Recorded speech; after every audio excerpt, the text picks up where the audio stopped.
Cette régie elle est centralisée et elle peut couvrir le matin un événement à Lannion, par exemple, l'après-midi resservir pour un match au Stade Vélodrome. Philippe, bonjour. La 5G, on connaît. Alors la 5G privée, qu'est-ce que c'est? Qu'est-ce que ça apporte? Alors donc cette 5G, elle va utiliser des plages de fréquences spécifiques qui sont en fait allouées pour le monde de l'entreprise en fait, se diffèrent en fait des fréquences utilisées par le réseau grand public. Donc c'est un réseau, on va dire, qui est privatif et qui permet aujourd'hui de créer des prouesses assez exceptionnelles. Là, en l'occurrence, on peut carrément dématérialiser une régie télévisée. Exactement, c'est un des cas d'usage que l'on présente en fait, où là on va essayer de montrer l'intérêt d'utiliser à la fois la 5G et le cloud pour en fait avoir une régie centrale et de déporter sur les sites où il y a les événements à couvrir, en fait juste le matériel de vidéo et d'utiliser des radios 5G pour remonter ce trafic 5G vers notre réseau qui est déployé dans le cloud. Donc c'est fini le semi-remorque de régie. Maintenant, on arrive avec quoi? Juste des antennes 5G, un ordinateur. Et alors, qu'est-ce qui se passe après? Le cœur de réseau est dans le cloud. Exactement. Le cœur de réseau, il est centralisé. Et, on y connecte en fait l'ensemble des radios qui sont déployées sur les sites. Les caméras remontent par la 5G un vidéo haute fidélité, en fait, de bonne qualité et en temps réel. Et donc au niveau de la régie, elle est centralisée. Donc là, dans notre contexte, on est sur le cloud.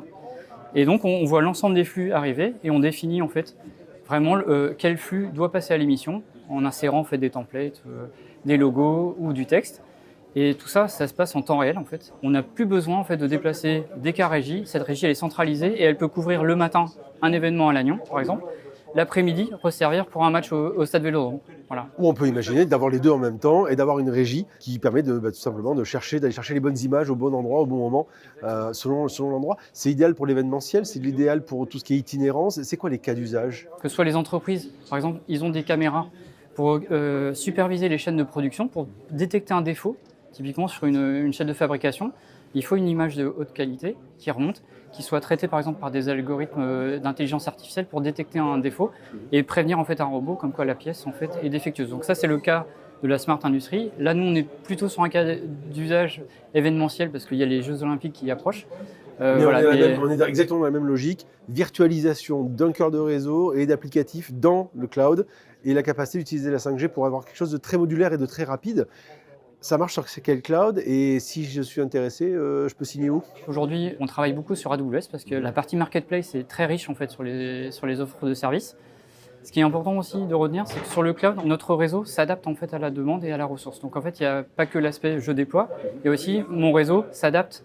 Et si dans le cas d'un événement, on n'a plus besoin d'avoir une couverture 5G, en fait, on éteint complètement le réseau, on n'utilise plus du tout de ressources dans le cloud. Et donc si je veux acheter ça, je fais quoi?